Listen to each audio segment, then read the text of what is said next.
So marami po yan nandito ng ating doktora pagdating sa health.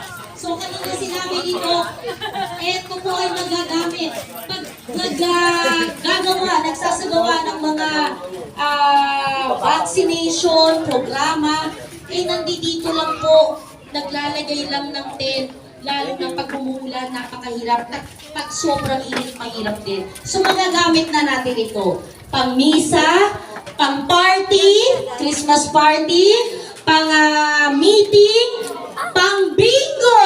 Tamang-tama. Pwede nang mag-bingo. Zumba, pwede na rin po dito. So, marami na pong tayong magagawa dahil sa multi-purpose hall na ito. Nandito rin si Konsehal Ryan Iliana. Palakpakan din natin. Sumusuporta sa atin. Maraming salamat.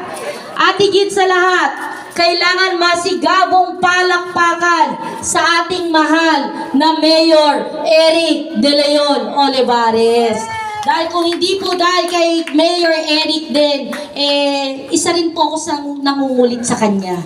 So, hindi rin po matutupad itong pinapangarap nating proyekto.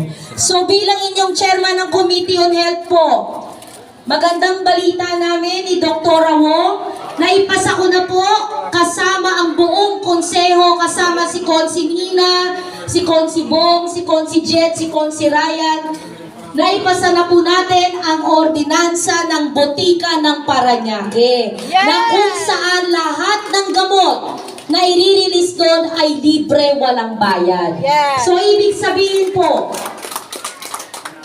meron na tayong pagkakataon na magpakonsulta. Punta lang kayo sa health center, sa ating e-consulta, magpa-register, bibigyan kayo ng card na may QR code kung saan tuwing magpapatingin at pupunta sa botika, dito lang mag-register. At higit sa lahat, napansin mo ba kung bakit kayo mahuhula ng gamot sa health center?